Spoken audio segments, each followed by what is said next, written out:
Hi, MSC family. I trust that you're doing well. Just want to share a couple announcements with you. As you're aware, on March 1st of this year, which is a Tuesday, and it's a state holiday, Shivratri, we're going to be having our church retreat at Ashirwad Retreat Center in Srirangpatna. And our guest speakers are going to be Dr. Daniel Koti and his wife Beena. They're pastors of Hubli City Assembly of God Church. We're excited that they'll come and share God's word. We're going to have a time of games, a time of fellowship with one another. So I invite you to come and be a part. It's 100 rupees suggested donation. And if you'd like to give more, we're more than willing to receive more so that it could be a blessing for others, and also to give a generous offering to our speakers. And also, each Wednesday at MHC in our Kannada gathering from 6 to 7:30 p.m., we have a revival service that is taking place. We invite you to come and be a part. And each Tuesday, starting February 1st, we're going to be going through the book of Galatians via Zoom from 6:30 p.m. through 7:30 p.m. You don't want to miss out on that. A great opportunity to grow in God's word.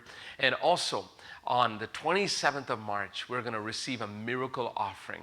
And I know that, it's just less than 2 months away. And our goal is 30 lakh rupees. As you're aware, we have been raising funds over the past 2 years for our church land, and it's costing crores of rupees. We've been raising funds over, the past couple of years. I've been raising funds for many years so that this could become a reality. Now, this is what I would like for you to do. I want you to pray and ask God, how much would you like me to give? And I don't want you to think of giving through the natural eyes or the ordinary vision, but say, God, supernaturally, how much would you like me to invest in the vision of Mysore Hope Center? We're not asking money to raise a building. We're not asking money to buy land. We are wanting to invest in a vision that God has for MHC. So I want you to pray, and God may ask you to sell your land, an extra piece of land that you may have, so that you can give to the Lord. He may ask you to sell your vehicle. It may be your jewelry. It may be savings that God wants you to give. And this, we want it to be an extraordinary giving, a miracle offering is what we're believing God for. Sometimes we get caught up in building our homes, and nothing wrong with that. Marrying our kids off, buying vehicles. All these are blessings that come from God. But when we build God's house, He will build our house. I encourage you to give generously. Also, during this pandemic, as we're recovering from COVID, I know many of us are struggling financially and so many challenges that we have with our jobs and so on. But I want to encourage each person who's a part of Mysore Hope Center. This is your home. This is your family. I ask you to give generously of your tithes, 10%, of your offerings above and beyond. We're not limited to a percentage, but I think minimum, if we can do 10%, we all can give. We can meet not only the needs of our church, but our missions, our tithes that we give as a church, and be able to bless so many. So thank you so much for taking care of our home so that we can enable families to be blessed. God bless you. जय मसीह की मेरे प्रियो, आप सभी का हम Mysore hope centre की Hindi devotion में बहुत शायद से स्वागत करते हैं। प्रभु को धन्यवाद देते हैं आज के सुबह कि प्रभु ने हम सबों को एक साथ इकट्ठा किया ऐसे इस पल में जहाँ पे सब जगह महामारी है, सब लोग बीमार पड़ रहे हैं, बहुत कन्फ्यूजन है, बहुत सारा तकलीफ है लोगों के जीवन में। इस पल में प्रभु ने आज हमको यहाँ पे सुरक्षित लेके आया और हमारे साथ रहा। आज हमसे वो बात कर रहा है, इसलिए प्रभु को धन्यवाद देंगे। क्यों ना आइए हम अपनी आंखें बंद करें और परमेश्वर की ओर अपनी आत्मिक आंखों को लगाए, क्योंकि वचन कहता है यहोवा मेरा चरवाहा है, मुझे कोई घटी ना होगी। हालेलुया। इस वचन के अनुसार आइए प्रार्थना करें, अपने आत्मिक चरवाहे से मांगे कि प्रभु आज हमसे बातें कर। प्रभु आज तेरा वचन, तेरा प्रेम, तेरी दया, तेरी कृपा प्रभु हमारे हृदय पे उंडेल। तुझे महिमा देते हैं, तुझे आदर और सम्मान देते हैं खुदा, क्योंकि तू योग्य परमेश्वर है। तेरे साथ प्रभु सब कुछ अपने जीवन का तेरे हाथ में समर्पित करते हैं। प्रभु आज के दिन तो हमें तेरे वचन से प्रभु वाकिफ करा और प्रभु होने दे तेरी मर्जी हमारे जीवन में पूरी हो। जैसा तेरा वचन हमारे बीच में आता है प्रभु, तेरी आत्मा हमारे हृदय में कार्य करे और हम सबों को आशीषित करे। प्रभु यीशु मसीह के नाम से मांगते हैं, छोटी विनती को सुन और ग्रहण कर, आमीन। हालेलुया। मेरे प्रियो, आज का जो हम वचन देखेंगे वो लिया गया है मत्ती उसका 6वां अध्याय 33 और 34वां वचन। ऐसा कहता है, इसलिए पहले तुम उसके राज्य और धर्म की खोज करो तो ये सब वस्तुएं भी तुम्हें मिल जाएगी। सो कल की चिंता ना करो, क्योंकि कल का दिन अपनी चिंता आप कर लेगा। आज के लिए आज ही का दुख बहुत है। हालेलुया। सो इस वचन में हम देखते हैं कि हम अपने जीवन में किन चीजों को, किन बातों को ज्यादा महत्व देते हैं। पहली चीजें वो क्या है, वो कौन सी ऐसी प्रमुख चीजें हैं या मुख्य चीजें हैं जिनको हम अपने जीवन में प्रमुखता देते हैं। क्योंकि प्रभु का वचन कहता है कि तुम परमेश्वर के राज्य और उसके धर्म की खोज पहले करो, तब ये सारी वस्तुएं तुम्हारे पीछे हो लेगी। मेरे प्रियो, कई बार हमको ये देखना चाहिए, हम अपने जीवन में कई बार जब हम ट्रैवल करने को जाते हैं तो हम सबसे पहले क्या पैकिंग करते हैं। हमको सबसे ज़्यादा किन चीज़ों की ज़रूरत पड़ेगी, हमने ट्रैवल टिकट लिया है या नहीं, पैसे लिए हैं या नहीं, कपड़े लिए हैं या नहीं, ये सब बहुत इसेंशियल मानते हैं हम लोग। और उसके बाद फिर बाकी सारी जो ज़रूरत की चीज़ें हैं वो लेते हैं। मेरे प्रियो, हम अपने जीवन में जब चल रहे हैं तो हमको क्या लगता है कि हमको हमारे जीवन में सबसे ज़्यादा अहम बात कौन सी है, किसको हमको सबसे ज़्यादा प्रेम करना चाहिए, किसको हमको सदा हमारे साथ रखना चाहिए, किस बात को, किस चीज़ को? अपनी पवित्र बाइबल को। मेरे प्रियो, कई बार ऐसा होता है, मैंने देखा है, जब बच्चे ट्रैवल बैग अपना पैक करते रहते तो उसमें बाइबल के लिए कोई जगह ही नहीं रहती, क्योंकि उन्होंने अपना चॉकलेट लिया रहता, अपना सारा खाना सामान लिया रहता, उनके सारे एसेंशियल्स लिए रहते, स्टेशनरी के आइटम ले लेते हैं, कपड़े ले लेते, जैकेट्स ले लेते, शूज़ ले लेते, सब कुछ ले लेते, लेकिन बाइबल सबसे आखिरी में डालने की कोशिश करते हैं, क्योंकि बाइबल के लिए जगह ही नहीं रहती फिर। वैसे ही मेरे जीवन में, अगर हम अपने जीवन में मेरे प्रियो बाइबल को पहली प्रमुखता नहीं देंगे तो हम अपने जीवन में चूक जाएंगे, क्योंकि हमारे कपड़े, हमारे सारी चीज़ें, हम कहाँ रहेंगे, क्या खाएंगे, क्या पिएंगे, वचन कहता है कि तुम इन चीज़ों की चिंता मत करो, ये सारी चीज़ें तुम्हारे पीछे हो लेगी। सबसे पहले तुम परमेश्वर के राज्य की और उसके धर्म की खोज करो। परमेश्वर का राज्य और परमेश्वर का धार्मिकता हम किससे खोजेंगे अगर हमारे पास बाइबल ही नहीं है तो? परमेश्वर का वचन जो जिंदा कलाम है, जो जिंदा वचन है, उसको जब हम पढ़ेंगे, उसको जब हम खोजेंगे, तो ही हम जीवन के सत्य बातों को जान पाएंगे। मेरे प्रियो, दूसरा वचन जो लिया गया है वो यशाया उसका 55वां अध्याय और 8 और 9 वचन। ऐसा कहता है, क्योंकि यहोवा कहता है, मेरे विचार और तुम्हारे विचार में एक समान नहीं है, ना तुम्हारी गति और मेरी गति एक सी है, क्योंकि मेरी और तुम्हारी गति में और मेरे और तुम्हारे विचारों में, तुम्हारे सोच विचारों में आकाश और पृथ्वी का अंतर है, जमीन आसमान का अंतर है। मेरे प्रियो, प्रभु हमसे क्या कर रहा है? तुम्हारे विचार मेरे विचार से मेल नहीं खाते, ना ही तुम्हारी गति मेरी गति से मेल खाती है, क्योंकि हम सीमित हैं, हमारी सोच सीमित है, हमारी बातें, हमारा नजरिया बहुत सीमित है। हम जो आत्मिक आंखों से दिखता ही नहीं है, कई बार तो हम अपने शारीरिक आंखों से इतना देखते हैं कि उससे ऊपर हम देख ही नहीं पाते। हमको जो विश्वास की आंखें परमेश्वर ने दिया है, जो ज्ञान इंद्रियां दी है, जो विश्वास में, आत्मिकता में है, उसका हम इस्तेमाल ही नहीं कर पाते। क्यों? क्योंकि हम परमेश्वर के वचन से वंचित रहते हैं, क्योंकि हमने परमेश्वर के वचन को, सत्य वचन को अपने हृदय में छुपाया नहीं है, उस पर मनन नहीं किया है, उसकी खोज नहीं किया है, उसकी मर्जी क्या है वो नहीं जाना है। इसलिए हम उसके वायदों को नहीं जान पाते, या हम उसके जो इंस्ट्रक्शंस है या जो निर्देश है परमेश्वर का, उन निर्देशों को ही जान नहीं पाते। मेरे प्रियो, प्रभु का वचन बहुत स्पष्टता से हमको बता रहा है दो चीजें। एक तो हमको अपनी प्रायोरिटीज, हमारी प्रमुखता सिद्ध करना है, स्थापित करना है कि हमको क्या चीज़ों की सबसे ज़्यादा ज़रूरत है अपने जीवन में। परमेश्वर की बाइबल हमारे जीवन में बहुत ज़रूरी है। जब हम चर्च जाते हैं तो क्या लेके जाते हैं?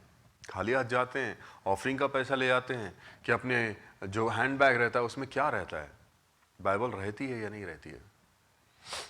कई बार हम सिर्फ खाली हाथ चल के चले आते हैं चर्च में। कई बार आज जब कलीसिया में बोला जाता है कि आइए अपने वचन को खोलें, तो बहुत ही कम लोग हैं जो बाइबल को खोलते हैं। सब अपने अपने मोबाइल खोलते हैं। क्यों? बाइबल का वजन इतना ज़्यादा भारी हो गया। मेरे प्रियो, बाइबल ही एक ऐसी चीज़ है जो हमारे सारे बोझ को उठाने में हमको अपने परमेश्वर के निर्देशनों के पास रखने में मदद करती है। क्योंकि परमेश्वर की ये पवित्र बाइबल परमेश्वर की मर्जी है। हालेलुया। और उसके अगर निर्देशकों को हमको जानना है, उसके निर्देशों को हमको जानना है, या उसने जो इंस्ट्रक्शंस हमको दिए हैं वो जानना है, तो हमको बाइबल के खोजी बनना ज़रूरी है। हालेलुया। अगर आप किसी बच्चे से भी पूछे कि क्या आपको निर्देश सुनना पसंद है, क्या आपको इंस्ट्रक्शंस पसंद है, तो वो बोलेगा बिल्कुल नहीं है। क्योंकि आज बच्चे, बूढ़े, जवान सब ऐसा समझते हैं कि हम सब कुछ जानते हैं। मेरे प्रियो, परमेश्वर ने हमको नम्रता के साथ उसकी अधीनता में बुलाया है। क्योंकि परमेश्वर का वचन कहता है कि सत्य मार्ग और जीवन मैं हूं। सच्चाई सिर्फ प्रभु यीशु में है। सच्चा मार्ग सिर्फ प्रभु यीशु मसीह में है। और वही प्रभु यीशु मसीह हमको अपने इंस्ट्रक्शंस, अपने निर्देशों को पालन करने के लिए बुलाता है। हालेलुया। हमारे जीवन में प्रभु यीशु ने क्या निर्देश देके रखा है? यहोशू उसका पहला अध्याय 8वां वचन कहता है कि तू मेरे इस पवित्र शास्त्र को, मेरे इस वाचा के पुस्तक को रात और दिन इस पर तू मनन कर। रात और दिन इस पर तू इसके वचनों को खोज और पढ़ और इस पे मनन कर, ताकि तेरे जीवन काल में हर चीज़ें बहुतायत से तू आशीष पाता चला जाएगा। प्रभु यीशु ने कहा कि तू अपने परमेश्वर से अपने पूरे मन से, अपने पूरे हृदय से, अपने पूरी क्षमता से, पूरी शक्ति से, बल से प्रेम कर। और उसके बाद वो ये कहता है कि तू अपने पड़ोसी से अपने समान प्रेम कर। हालेलुया। ये निर्देश है प्रभु परमेश्वर के, जो हम मानना भूल जाते हैं। प्रभु का वचन, नीति वचन, उसका 3रा अध्याय 5वां और 6वां वचन में ऐसा लिखता है कि तू परमेश्वर पर अपना भरोसा कर। तो अपने आप पे अपना भरोसा मत रख, क्योंकि अगर तू अपने समझ पर अपना भरोसा रखेगा तो तू गिरेगा। हालेलुया। एकदम स्पष्ट सी चीज है। भजन संहिता 16 उसका 8 कहता है कि देख, मैंने परमेश्वर को अपने सामने सदैव रखा है और वो मेरे दाहिने हाथ में है, इसलिए मैं हिलूंगा नहीं, मैं गिरूंगा नहीं, मैं डिगूंगा नहीं। भजन संहिता 23 उसका 4वां वचन कहता है कि अगर मैं घोर अंधकार की वादियों में से भी होकर गुजरूं तो मैं कोई भी बुराई से डरूंगा नहीं, क्योंकि तू मेरे साथ है। तेरी लाठी और तेरा सोंटा मुझे सांत्वना देता है। हालेलुया। ये परमेश्वर का निर्देश है। भजन संहिता 31 उसका 24 में कहता है कि तुम धाड़स बांधो और हिम्मतवान बनो। हालेलुया। ये परमेश्वर का निर्देश है। भजन संहिता उसका 46 और 7वां वचन में ऐसा कहता है कि परमेश्वर जो the Lord of host is with us, परमेश्वर जो सेनाओं का यहोवा है वो हमारे साथ है। याकूब का परमेश्वर हमारा शरण स्थान है। हालेलुया। पहला पत्रस उसका 5वां अध्याय और 7वां वचन कहता है कि अपने सारा बोझ प्रभु यीशु के चरणों में डालो, क्योंकि वो तुम्हारी चिंता करता है। हालेलुया। प्रभु ने हमको चिंता करने के लिए नहीं बुलाया, प्रभु ने हमको उस पर भरोसा करके अपना सारा बोझ प्रभु यीशु को देने के लिए बुलाया है। हालेलुया। क्योंकि वो हमारा मददगार परमेश्वर है। यशायाह उसका 41वां अध्याय 10वां वचन कहता है कि डर मत, क्योंकि मैं तेरा यहोवा तेरे संग संग हूं। हालेलुया। परमेश्वर के निर्देश कितने सुंदर है मेरे प्रियो। भजन फिलिपियों उसका 4 अध्याय और 4 वचन कहता है कि प्रभु में सदा आनंदित रहो। दुख का कोई जगह ही नहीं। दुख तो रहेगा, दुख आएगा, तकलीफ आएगी, ट्रिबुलेशंस आएगा, प्रॉब्लम्स आएगा, चैलेंजेस आएंगे, लेकिन प्रभु में आनंदित रहो। प्रभु यीशु ने बोला कि मैं तुम्हें अपनी शांति दिए जाता हूं, मैं तुम्हारे लिए एक सहायक भेजूंगा, वो सहायक तुम्हें मदद करेगा। हालेलुया। भजन संहिता उसका 34वां अध्याय 8वां वचन कहता है कि चख कर देखो कि यहोवा कैसा भला है। हालेलुया। सब परमेश्वर के आदेश हैं मेरे प्रियो। मार्कुस उसका 9वां अध्याय 23वां वचन कहता है, प्रभु यीशु ने कहा कि जो कोई विश्वास करे उसके लिए सब कुछ पॉसिबल है, उसके लिए सब कुछ संभव है। मेरे प्रियो, परमेश्वर हमसे विश्वास का जीवन चाहता है, परमेश्वर हमसे भरोसे का जीवन चाहता है, परमेश्वर हमसे डर का भय खाने वाला जीवन नहीं, परमेश्वर का भय मानने वाला जीवन, परमेश्वर को प्रेम करने वाला जीवन, एक में एक से प्रेम रखने वाला जीवन, ऐसा चाहता है। यूहन्ना 4 अध्याय और 23वां वचन कहता है कि परंतु वो पल आता है, वो घड़ी आती है, वो समय आता है जब सच्चे आराधक परमेश्वर की आराधना आत्मा और सच्चाई से करेंगे। परमेश्वर आराधकों की खोज कर रहा है। ये है परमेश्वर का निर्देश। मत्ती उसका 7वां अध्याय 7 और 8वां वचन में ऐसा लिखा है, मांगो तो तुम्हें दिया जाएगा, ढूंढो तो तुम पाओगे, खटखटाओ तो तुम्हारे लिए खोला जाएगा। प्रार्थना में जीवन परमेश्वर का निर्देश है। हालेलुया। अंत में हम देखते प्रकाशित वाक्य उसका 22वां अध्याय 7वां वचन ऐसा कहता है कि मैं, प्रभु यीशु ने कहा, मैं शीघ्र ही आता हूं, क्या तुम तैयार हो? हालेलुया। जैसा प्रभु यीशु मसीह जब उसकी परीक्षा ली जा रही थी, जब शैतान उसके पास उस बयाबान में आया था परीक्षा लेने के लिए और उससे कहा था कि अगर तू परमेश्वर का पुत्र बुलाता है अपने आप को, तो इस पत्थरों को बोल कि ये क्या बन जाए, रोटी बन जाए। और प्रभु यीशु ने जवाब दिया कि मनुष्य सिर्फ रोटी के जरिए जिंदा नहीं रहेगा, वो परमेश्वर के मुंह से निकला हुआ हर एक वचन के जरिए जिंदा रहेगा।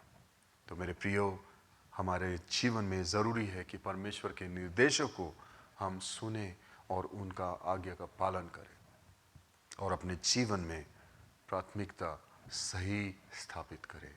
आइए प्रार्थना करें। प्यारे पिता परमेश्वर, तुझे धन्यवाद देते हैं कि प्रभु तेरा सच्चा कलाम जो तूने हमारे बीच में लाया है, प्रभु तेरे सच्चे वचन से तूने जो आशीषित किया है हमारे जीवन को, आज होने दे पिता, हमारा जीवन तेरे राज्य के लिए बदला जाए। हमारा जीवन, हम सब कुछ प्रभु अपने जीवन में तेरे चरणों में रखने पाए। खुदा तेरी सामर्थ, तेरा प्रकाश, तेरी चंगाई हम सबों पर आए और प्रभु होने दे कि हमारे जीवन में तेरे बहुतायत की खुशियाँ, आनंद और बहुतायत का जीवन का जो वायदा तूने हमें दिया है, उस वायदे के अनुसार हम जीने पाएँ। धन्यवाद देते पिता, जिन लोगों को तेरी चंगाई चाहिए, चंगाई प्रदान कर। जिनको प्रभु तेरी मदद चाहिए, तेरी मदद भेज। तू प्रभु सबकी सुरक्षा, सबको संभाल और सबको प्रभु आशीषित कर। प्रभु यीशु मसीह के नाम से मांगते हैं इस छोटे विनती को, सुन और ग्रहण कर। आमीन। अब हमारे परमेश्वर पिता का प्रेम, प्रभु यीशु मसीह का अनुग्रह और पवित्र आत्मा की संगति हमारे साथ सदा और सर्वदा होती रहे। आमीन। आप सबों को प्रभु बहुतायत से आशीष दे। जय मसीह की।